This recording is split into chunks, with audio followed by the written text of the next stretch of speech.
Terrific. We've got a nice group coming tonight. Well, as we're waiting for others to join you, I can sort of offer you a few details and update of what's happening here during these Corona ages, as my children call them. We, as you can imagine, are doing a few things differently here these days. I know many of you, but my name is Christine Feeks-Hammond. I'm one of the directors here at Galerie d'Orsay in Boston, and we're so pleased to be able to get together in this unusual way tonight to celebrate Lori Cozen-Geller. But yeah, as you can imagine, we're doing a few things differently. We are, cleaning before we open. We're cleaning after we close.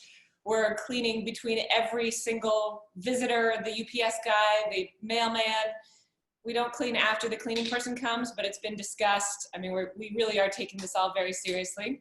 I don't have my mask on now, but typically you'd see 7 or 8 of us here on any given day. We just have 2 people in each day, and that's to limit our exposure to one another, to limit our exposure, protect our families, to protect our visitors and their families. But even if I'm sitting in a room by myself, and this is a pretty large space for those of you who've been here, I keep my mask on all day to keep the air nice and fresh and clear for beautiful art loving when you can come in and see us. The other thing I will mention about Boston right now is it is quiet and rather exquisite because of the crowds are not here. Usually we'd have tons of college students and parents for back to school nights and stuff like that. Newbury Street is quiet. People are masked. I was walking on the Commonwealth Avenue Mall, and it's beautiful down here. So if you have a chance to come in and see us, either walk around the Boston Common and come in and see us, we absolutely love it.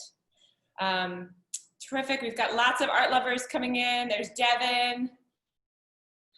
Fantastic. We've got a nice group coming in. Lots of art lovers. Yay. All right. Lisa's here. Welcome. We got Philip.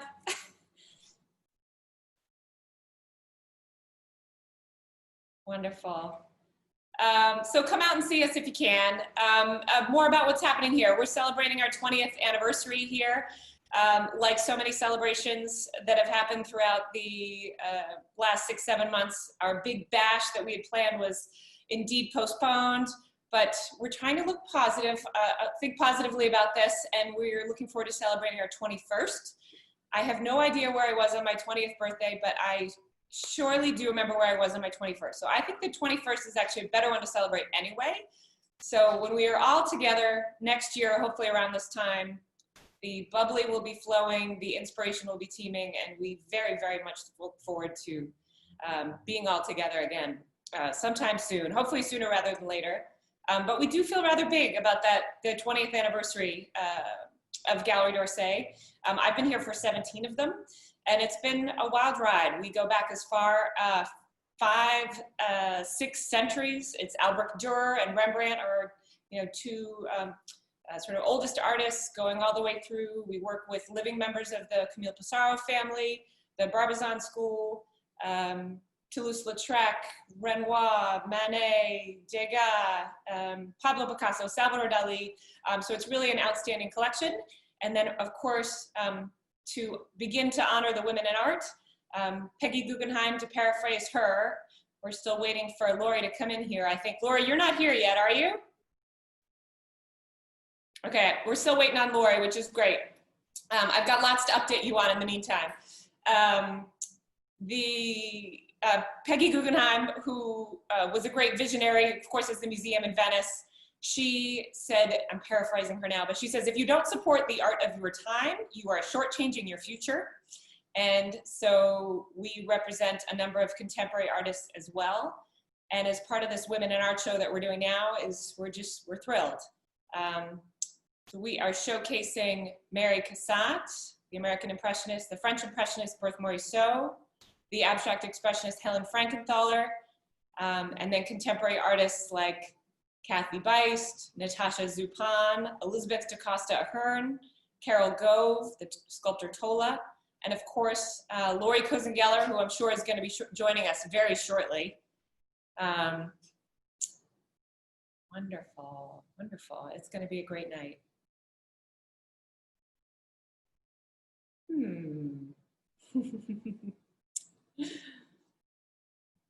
Oh, Shelley's here. Wonderful. Lots of art lovers tonight.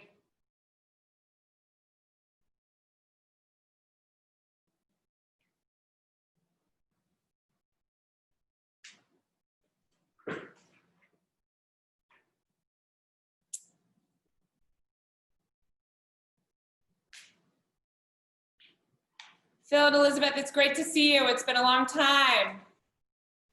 Nice. We're gonna have to catch up another time, but I'm so happy that you're here. Thanks for coming. So I'll tell you now, while we're waiting for Lori to come in, that we actually decided to pre-record the interview, and we did that just a few hours ago. And we did that for two reasons. First, we wanted to be able to walk around, but we also wanted some very serious network reliability. And we were realizing as we were walking around, we couldn't have both. So just a couple of hours ago, we recorded the chat with Lori, and it was just great. She speaks so beautifully about her artwork. And now I'm sort of sitting here and I'm connected into the wall and I don't have to worry about the Zoom issues. But after we start the recording, we'll see Lori in just a few minutes here. More art lovers, hello, hello. We'll have a chance to ask Lori questions, and we'd love it if you would use the chat for that feature. And you can sort of, here's your advance notice that we're hoping to have some questions to ask Lori in a bit.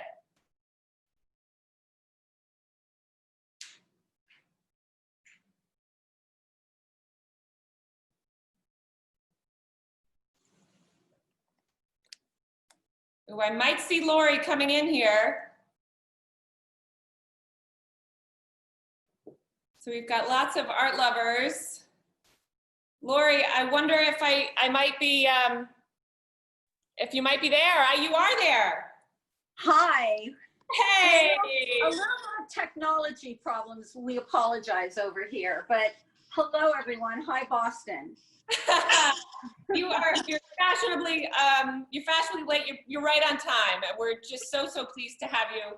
And actually, we have other people. Susan just joined. We've got other people that are just joining now. So you are right on time, and we're just so thrilled to have you with us here. So I've already shared a little bit of an introduction here about what we're doing a little bit differently during the pandemic, and a little bit about us here at Galerie d'Orsay, and how we go back as far as Rembrandt and Dürer. We go through the Barbizon movement and the Impressionists, Salvador Dali, Pablo Picasso, Helen Frankenthaler, and then through to contemporary artists like yourselves working today. And we're so pleased to be able to be with you today. I'm thrilled to be here. I can't tell you how thrilled I am.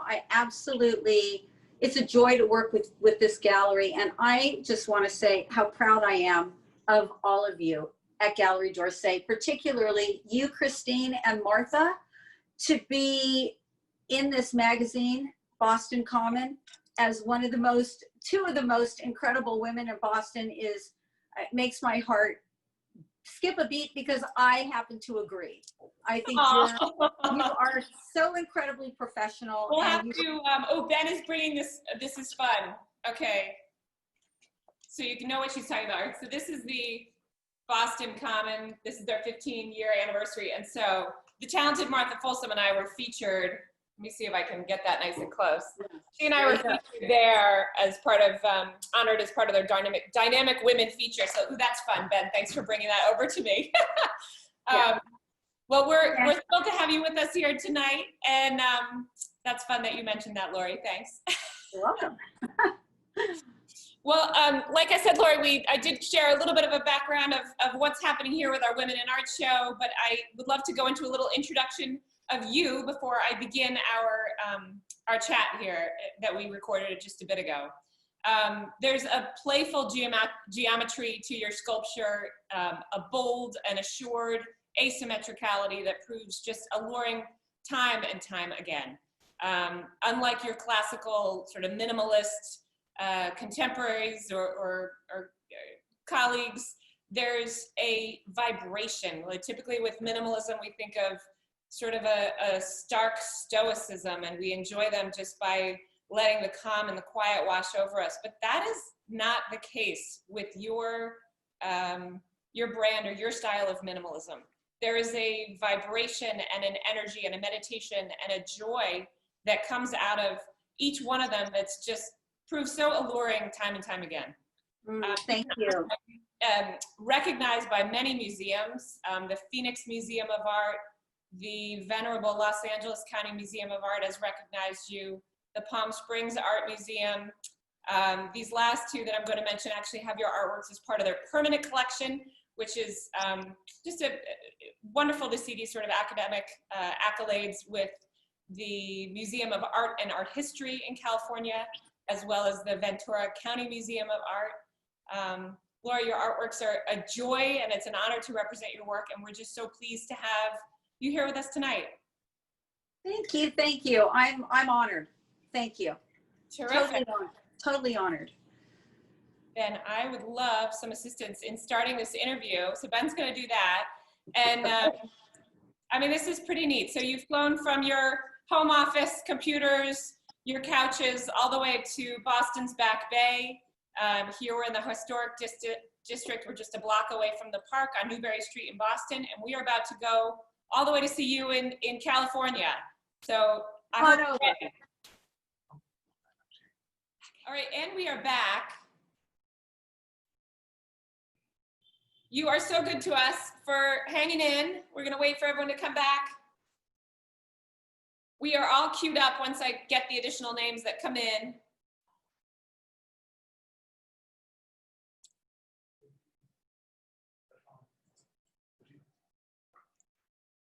All right, I think I'm gonna go ahead and press play. I see other people are joining us. We know you rely on us for art and culture, and I know this is gonna be a really special night with Laurie Cozen-Geller.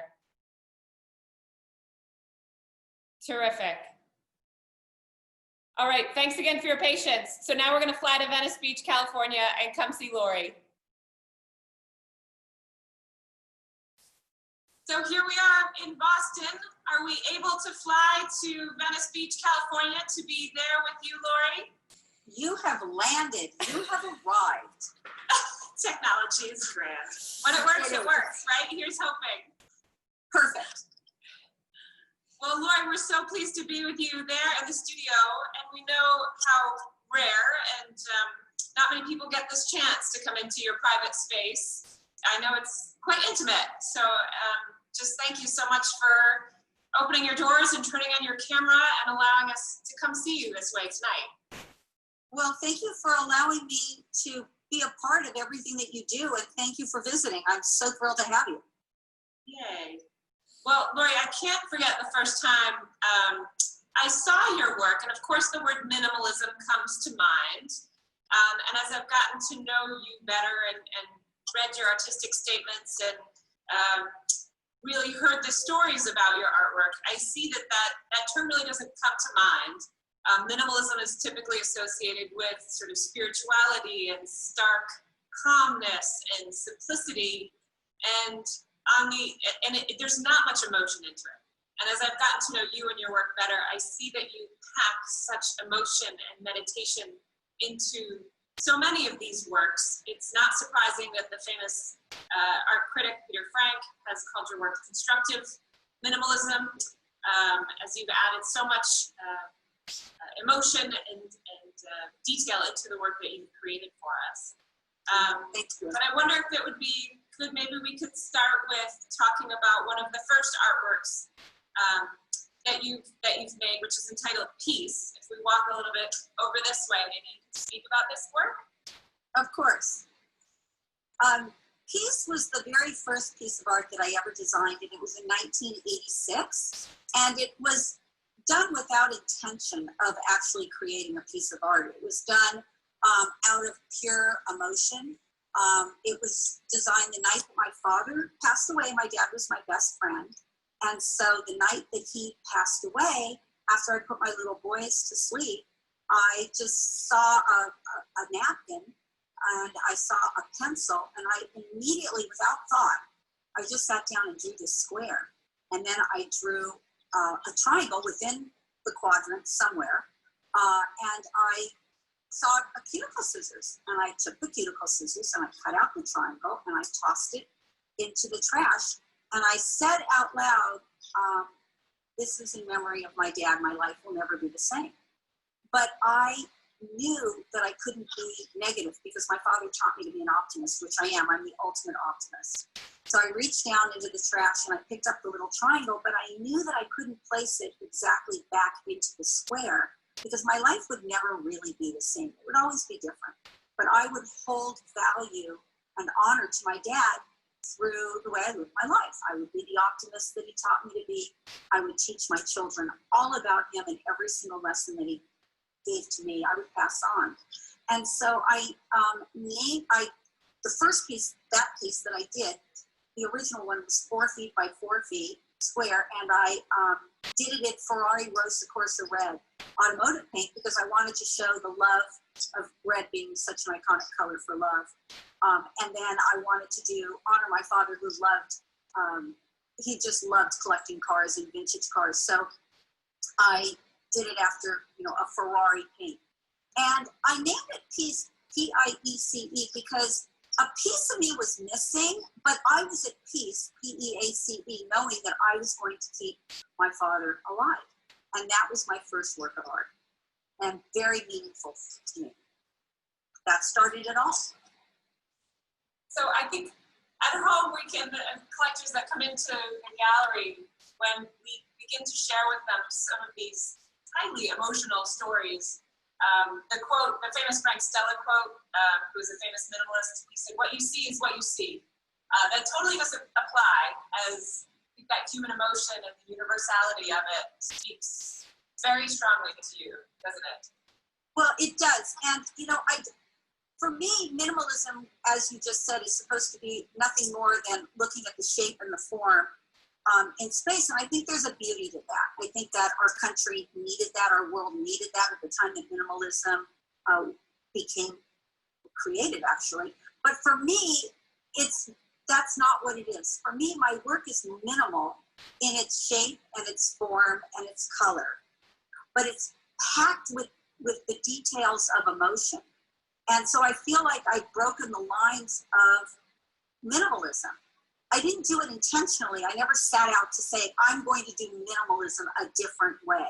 But I am a very minimal person. I was raised in Los Angeles. I was born in 1952. I'm a West Coast Finnish fetish minimalist because that's what I grew up with. I grew up amongst Venice Beach, which is where I live, where different types of art, minimalism, and all of this, the architecture of Truesdale in Beverly Hills that was developed in the 60s, where the houses were, your ultimate one single story, contemporary, minimalistic house. That's what I grew up with. And then my family, my parents were very minimalistic in their love and their vision. And so I think I took all of that together, and when it sat down for me to create a style for myself, that was just automatic. That's what I go to. Simple, clean lines, but each line has to mean something, and each color has to mean something.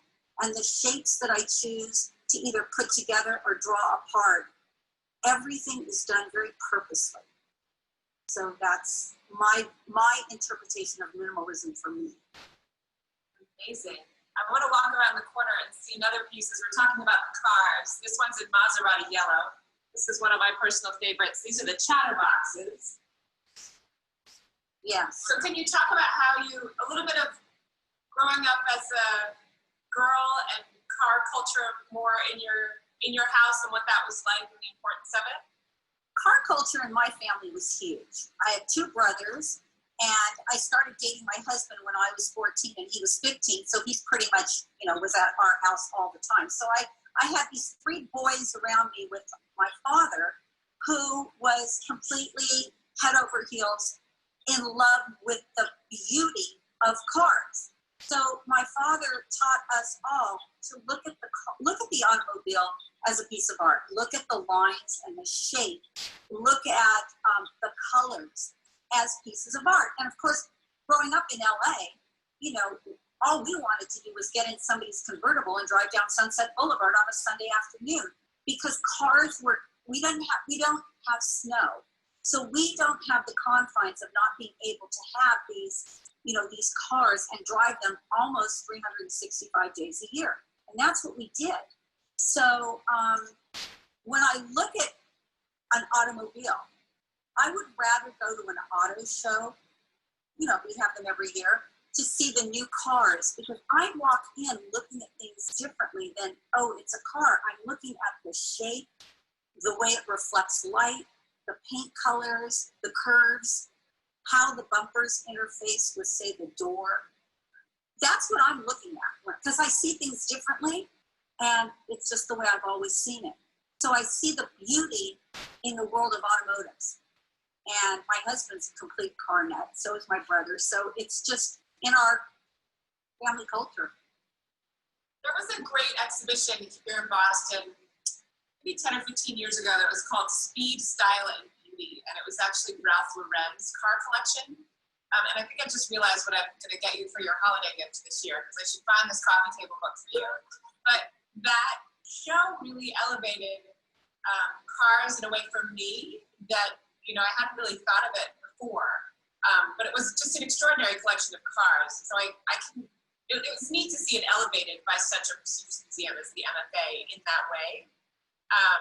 My next question maybe is meant to tease you a little bit about California, but I think it's maybe so apparent in your description. But do you think if you grew up in, say, Massachusetts or another part of the country, do you think you would have come to the same conclusions of using car paint? I know that car culture is just so big where you are.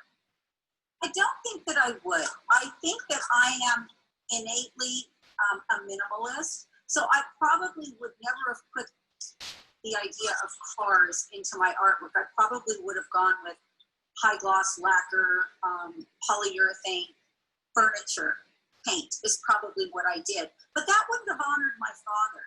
And living in LA, as I said, the car culture is so huge here.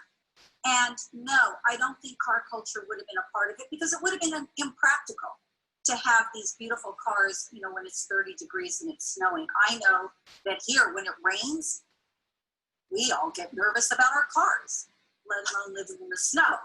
So, no, it would have been my art would have been different. So interesting. Can you speak, I love this one, and this is in the Maserati yellow. Can you speak about the title of this one, Chatterboxes, which have two pieces. We've got this and we've got another one that we'll scan to in just a minute. The Chatterboxes speaks to human connection. It speaks to, each chatterbox is an individual. It could be somebody walking into a party. It could be somebody walking into an office. But each one of those cubes represents another human being and the way that they connect and communicate with each other. So you'll see the two cubes, say the second one and the third one down on the wall from the top, they're sort of looking at each other and they're in communication with each other. But maybe the one on the top, maybe the one on the top cube, the very top cube, maybe he's entering the room and he's not quite sure who he wants to interact with. And the ones at the bottom, they've already connected with each other and they're just having a grand old time. Maybe they're talking about business, maybe they're talking about pleasure. And so for me, these cubes really represent human connection. I'm a very outgoing person, very social, and that piece of art really suits my comfort level with being around other people. Well, I love that explanation, and I also love this installation. These are two hand-signed works by Joan Miro, and I love the way the pop of color interacts with these two pieces as well as with Natasha Safran here. I also wanted to talk about some works that don't have the car paint, which is the polished stainless steel. Can you speak about those a little bit as well? Yes, I do work out of either aluminum or polished stainless steel. The reason that I chose polished stainless steel for these cubes was I named it, their chatterboxes point of view. I wanted the human connection between individuals. I wanted the individuals to be able to reflect their feelings, their thoughts, their perspectives onto the next human that's sitting there on the wall, and back and forth. So I wanted there to be a highly reflective quality to the connection between the two people who are in conversation. So by using a high gloss polished stainless steel, you get the light reflecting off, and the light that's reflecting off is the person's being of who they are, reflecting onto the other cube. And so that's why I chose polished stainless steel. Those pieces, when they're in polished stainless steel, they can also be installed outdoors, which is very nice. So can the automotive paint ones, because the automotive paint ones are automotive paint on stainless steel. So that's great to know, and they'll even withstand our New England winters, won't they? yeah. Yeah. You know, about the chatterboxes on the stainless steel, I don't know if I've had a chance to share with you yet, but when visitors come into the gallery, it's really fun to watch people interact with them, because at once they're a mirror, and you know, you might catch someone kind of checking themselves out in a little bit, and then there's that reflection where you can see other paintings and other artworks and other visitors in the gallery moving about in those different facets. And there's just something so dazzling and dynamic about these chatterboxes and the stainless steel. Just a nice commentary on the time we're in, where there's a lot of screens and reflective surfaces, and we're all sort of looking back at one another, but I love these pieces here. Can you talk about how the shadows, as you think about shadows and dimensionality as you're creating these works? Well, the shadows of my work is, to me, just as important as the actual artwork. So when you're looking at the shadows, for example, in this piece that you're highlighting, you're looking at how a person reflects onto others or out into space. So when you're in a room and you're with other people, you have an aura about you, we all do, and how you reflect and what energy you put out into the world is shown in those shadows. Some shadows are more dynamic than others, depending on the lighting, and maybe those people are just a little bit more dynamic in the energy or level of energy that they put out into the universe. So just like in my pieces where there are missing component pieces, like in Peace, the shadows and the missing void, to me, is just as important as the actual artwork that you can touch and look at, because that void means something. It's not always negative, but it does mean something. So shadows, the actual pieces of art, and the voids within my work are all equally as important to me. For this particular installation, I love the way the capybarist is playing off the chatterboxes in this one. I do too. I love her It's work. great, isn't it? Yes, I love her work. So I'd love to talk more about the commissions and how you do that. So I actually have a family that's considering doing a series of chatterboxes in all different colors. So could you talk with us a little about some of the site-specific works that you've created over the years for collectors? Yes, I love doing commissions. And the reason why I love doing commissions is because my work allows the client to become a part of things. So for example, if there's a favorite color, or if there's a specific number of, say, children in a family, or whatever it is, I create the work to be very meaningful to that particular family. And in doing so, that makes it very personal. The other thing that I love about doing commissions is that with most of my work, the actual client becomes very involved on installation day. Because, for example, if we're doing my cubes, my chatterboxes, they might decide, oh, what if they move from this wall and turn the corner and move on to the other wall?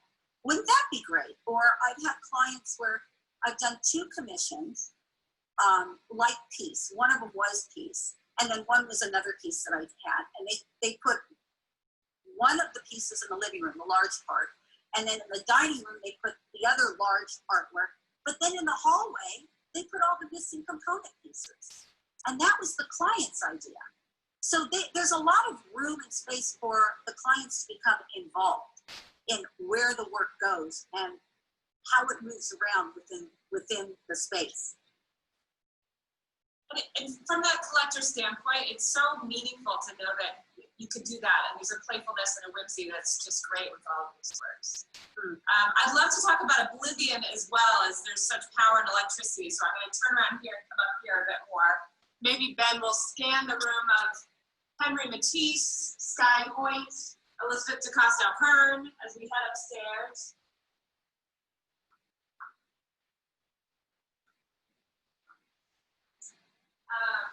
Could you also talk about Oblivion, which is the gorgeous blue piece here behind me? Pardon me, this is, the Oblivion is the red one. Compatibility is the blue one behind me, pardon me. Okay, well, Oblivion, which is the red piece that you The red just one, showed, yes. and it's also in the same collection as the one that I have here. That is a piece that is so meaningful because emotionally and it's ever changing. When I sat down to design this piece, my inspiration was about our lives as being a timeline. So all of our lives are a timeline. We're living on a timeline. And within that timeline, there are certain events or occasions that really mark our life. It could be graduation from college. It could be getting married. It could be having children. It could be forming a business. It could be interpersonal growth. And each of the slivers in this piece represents one of those highlights of a person's life. Now, or events. Now, in this piece, I've decided that I'm going to trade an emotion, I'm not sure which one, for the pandemic. Because something that I'm living through, yes, education, family, finding art, and so on, is what we're living through right now. And so that becomes one of my slivers. So that's what the red piece that you have, which I love, and that's done in Ferrari Rosa Corsa red. This piece is done in a wood buildup where you see the natural wood, and then it's done in a matte black. Compatibility is a piece that, again, speaks to human connection, and it speaks to finding people in your life that make you happy, that you feel good with, that you feel comfortable with, that you relate to. And each person is their own being, traveling on their own pathway of life, whatever that might be, could be their work or their pleasures or their whatever. But yet, you come together as you remain individuals because you're on your own path, but yet you come together. You align yourself with that other person. And that's what that piece is about. And I did it in a gorgeous blue, an automotive paint that I just think is so striking and so beautiful. And I was really pleased with the color of the way it came out. I kind of wanted it to look like it was floating in the sky. And so I chose this gorgeous blue. It's so beautiful. And the electricity and the dynamism that's between those is just fantastic. The angles that you created and the thickness of the sculpture, it's just meticulously created and just so beautiful. Thank you. Can you walk us through a little bit more of, you make it very easy for us, and I'd love for you to talk to us about the templates, and then maybe also look at some of the drawings that I know you have there. I think they sort of go hand in hand. Yes. Of installing them, but can you walk us through that a little bit? Sure. What I do when I ship the art is I ship the art with either a paper template or a very thin cardboard template. It makes it really easy for the client and the installer because what happens is we can put the template up. Anyway, so the template provides a way for both the installer to know exactly how it's going to, go up on the wall, but it also gives the client the ability to look at the artwork positioned in different ways before it actually goes up on the wall. The pieces, my wall pieces, are done with a cleat system. Not the cubes, I'll talk about those, but my larger pieces, there's a cleat system. So there's either a metal or a wood cleat that goes onto the wall, and then it gets screwed into the wall, and then the piece of artwork just gently goes on top and fits into the cleat. It's a French cleat system, which is pretty simple. The cubes are, chatterboxes, are built with a screw at one of the edges. So that screw just, can get screwed right into the wall. It can go into a washer, depending on if it's drywall or whatever. And the way that we do that is we just take painter's tape, the blue painter's tape, and put little marks on the wall and space them out first before we decide where exactly are they going. So they're very simple. My works are a little bit heavier. That's why I do use the templates, because I think that that's very helpful rather than trying to maneuver artwork all over the walls. We have a ball when we are installing the shows, and we've got little pieces of painter's tape everywhere. It is such great fun, and I probably am more handy than I look right now, but I have installed the chatterboxes, so it's, you do make it, you're very thoughtful about that process of installing them, which we appreciate so much. Well, thank you, I try. Can you share with us some of the drawings that you have there of how you work and how the pieces begin? Sure, come on over. So here's my mess, and I'm just so at home, standing here, sitting here, working on my drawings here. My mind just goes into a completely different zone, and time just flies. I had a concept a thought about my husband and how much I love him and how connected we are. We've been married for almost 48 years. And I wanted to do a piece about our individual strength and yet the fact that we're one.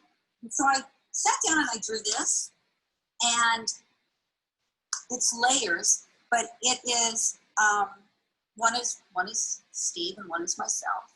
One will be in black, one will be in white, and they will actually be placed one on top of the other. I'm not quite sure how large. I'm thinking maybe something like 36 inches by 36 inches. And I'm feeling like I want some depth and, I want some grit to it.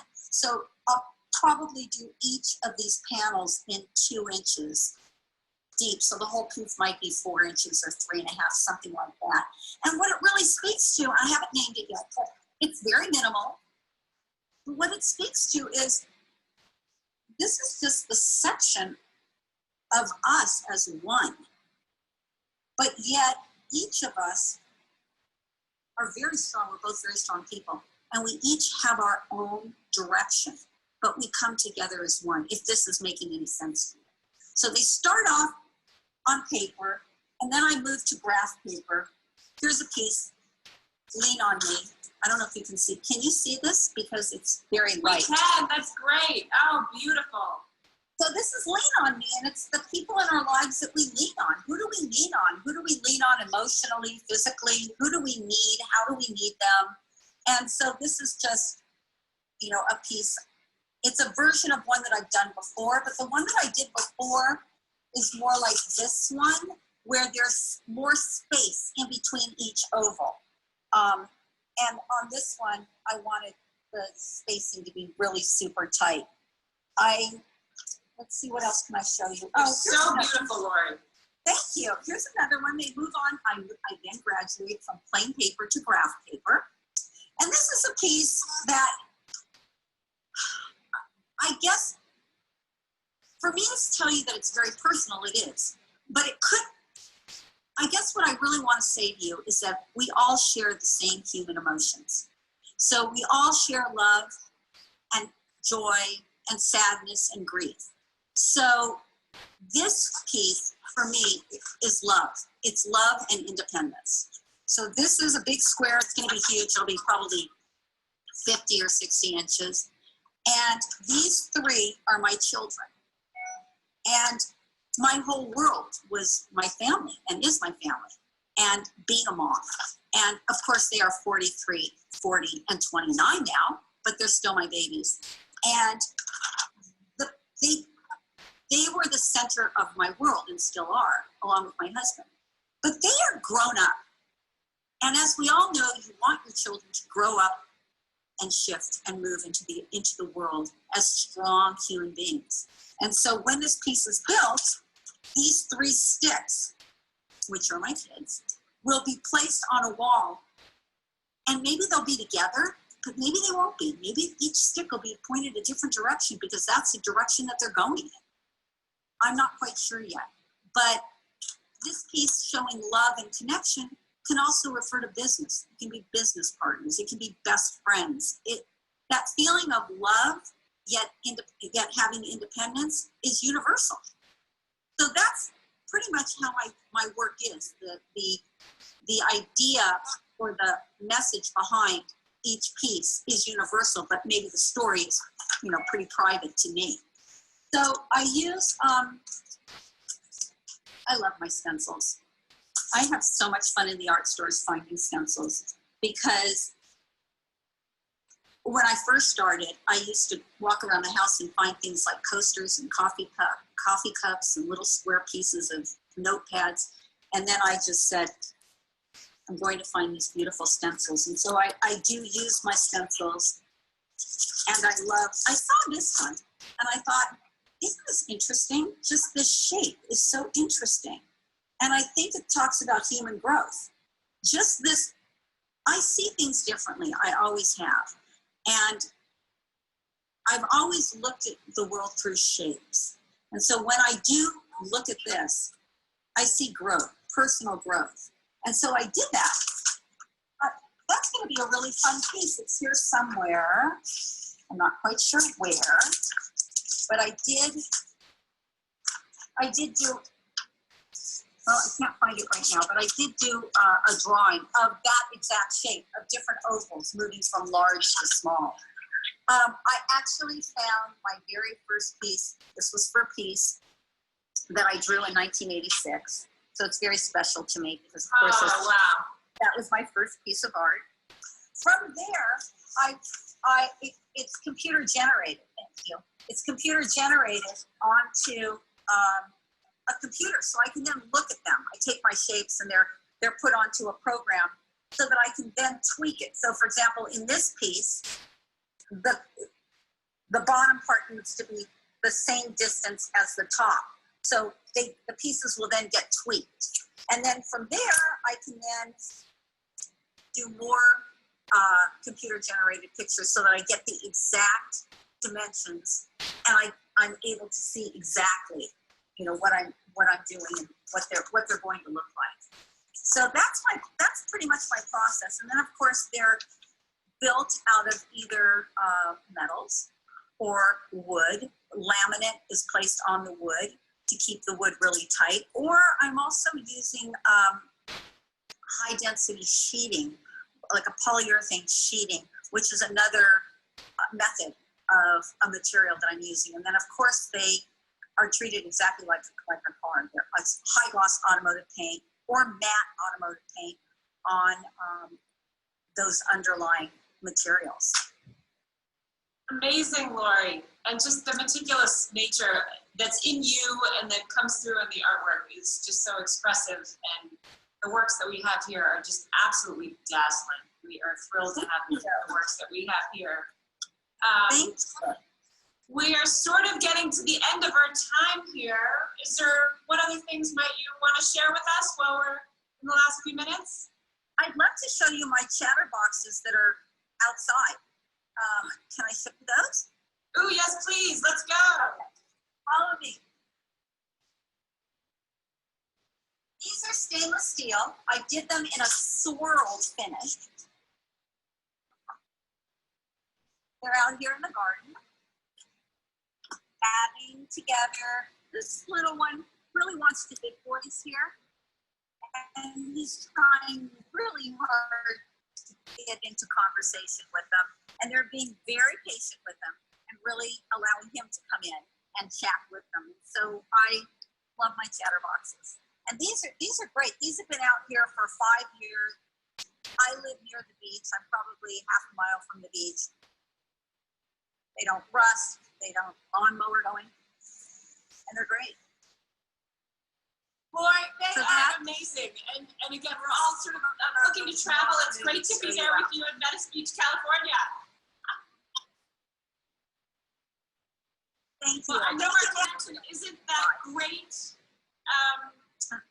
but on behalf of all of us, thank you, thank you, thank you. Maybe you'd head back in and we can say a proper goodbye, but that was a treat to be able to come in. And I know that you frequently work in your outdoor studio there in the yard, inspired by your own works, those large-scale chatterboxes there. See if I can get you back inside with a stronger Wi-Fi connection there. Yeah, much better. But Laura, yeah, thank you so much. We're just delighted to have these artworks of yours here. They're joyful, and our collectors, on behalf of all of us, we're just so grateful to be able to be with you here today. well, thank you so much for allowing me the time and the space to be part of your incredible gallery. I love all of you. And now we'll have a few moments of question and answer during the live portion. So I'm going to sign off, Lori. Okay, bye-bye. Thanks for Be coming. well, by. stay inspired. Thank you. And we're back in Boston. Lori, wonderful. Thank you so much. And I know you've said to me over the years, and I heard you say it tonight, how you think differently from others. And you know that about yourself, and you've known that about yourself since you were a young child. And we see that very, very independent vision that you bring to your artwork. But something that we really enjoy in the gallery, and something that I ask of our collectors and folks that are considering your works, to sort of bring a lot of themselves to each one of your sculptures, and to ask the question among friends and family that come in, to say, what do you see in each one of these? And I think it elevates the quality of the conversation that we have with our friends and our families in our home, as it reflects quite strongly about each one of ourselves and our personality as we look at your works. And we try to put our own emotionality and our own personality onto these beautiful sculptures that you've created for us, Lori. Mhm. Thank you. So please keep your questions coming. I see there's a few questions in the chat. So please don't be shy about that. I do have one from Susan, Lori. Okay. Susan wants to know about the direct arrangement, and whether you are very specific about, say, the distance between particular pieces in a sculpture, or do you prefer that collectors play around with it, or what are your thoughts on that? I'm really torn between both, and I enjoyed both ways of viewing the specifics of how they're installed. On one hand, it's really easy for the brain to look at a piece of my work with, let's say, 3 or 4 missing parts, and seeing them placed next to the piece in exactly the same formation, because your brain will automatically just want to put them right back in, which is what I love about the energy of the kineticness of you being able to look at something that's sitting on the wall, but yet you can visually place it back in. So I do like that. There's other situations where I think that the movement and freedom of the pieces, say, flying up the wall. There's a piece in the gallery called Family, which is in BMW silver, where there's 4 missing ovals. I love that piece both ways. I love it where the ovals are right there, but I also love them when they're flying off into, say, a tall ceiling. I feel like that brings a whole element of movement. So I'm really open, and I do love the client's involvement in decisions. It's a rare opportunity for collectors to engage and to interact with the artwork in the way that we can with yours. I have another question about the different colors in your artwork, and someone was inquiring about, they've noticed that many of the works in this collection here are monochromatic. Can you speak about using different colors, if that was something that was preferred by a collector? I do. I use a wide variety of colors. They're all automotive paint, and I've done everything from actually custom mixing paint colors to maybe suit what a person loves, to doing things. I mean, I've done pieces in all white, in all black, in shades of gray that move down from black to white. So My pieces, for the most part, are one color paint on the piece. I feel that I'm going to be dabbling into pieces that maybe have edges that are a different color, but I really want the form and the shape to stand out. And so by keeping the works in one solid color, the color speaks to me when I see it, but yet it doesn't distract from the shape and the, say, the thickness of the form of the pieces. So that's pretty much why I do the way I do them. Wonderful. I've got a great question. I don't know who sent this in because I can't completely view the chat, but this is a great question. Lori, do you consider your composition complete once it's up on the wall? Oh, is that Todd? Is that you? That's a great question. Okay, Lori, do you feel your compositions are complete once they're up on the wall, or do you feel like they are constantly in flux as people can interact with them over time, or, you know, between the different, from your studio to a collector's wall? I really feel that my work is in flux, because I feel that I really do, because I think that there's such movement in my work and the potential for such movement that I want the viewer to always be actively or subconsciously moving the piece together to put it together. And so I feel that it is always in a sort of flight. And I like that about the work, rather than it being one painting or one piece that's sitting on a wall and it is what it is. I like the mobility of the work, and I like the people who view it to feel that movement. So no, they're never really complete, because your brain wants to move them. Does that answer it, Todd? Yeah? Okay. That's great. I have another question from Philip and Elizabeth, who are enthusiastic collectors of yours and enthusiasts of Galerie d'Orsay for many years now here in Boston. They were asking about how many works you might work on at a time, and about how many works do you do, you know, over the course of a year? That's a really interesting question, because I think it really depends on the year. I'm constantly creating new works in my head. I can be anywhere thinking of what I envision, and then I will sit down and draw them. They usually come out pretty good the first time, because I spend a lot of time thinking about them and visualizing them before I hit, you know, the paper, hit the pencil to the paper. But there's different stages to my work. So there's the stage of creation, design, and then they move into being built, then they move into paint. So I can be working on pieces that are being painted while I'm also working on new designs. It's constantly almost like a conveyor belt from my mind moving forward. The pandemic has proven to be challenging. I wasn't able to actually get the physical work done that I wanted to get done. There was a lot of creation and a lot of personal growth within my work that I'm so grateful for. If the pandemic gave me anything, it gave me time to sit down and really think. And so I just have drawings after drawings after drawings that are now, you know, in being built and being, you know, painted. So I would say I probably do 15 to 20 pieces a year. That's just off the top of my head. I've had years where I've done 12 pieces. I've had years where I've done 30 pieces. It really depends. That's great. Lori, this next question is coming in about positive and negative spaces. Can you comment about that element of your work? Oh, yes. I think the negative space is just as important as the positive space. I think the negative space speaks in such a subliminal way that you look at it, and of course you don't notice it at first, but when you notice the negative space, it's strong. And you can't have the full effect of my artwork unless you have the negative space. Even if there's not a piece that's pulled out of, say, a big square, you have the negative space that's in between, say, the stack of the piece behind me.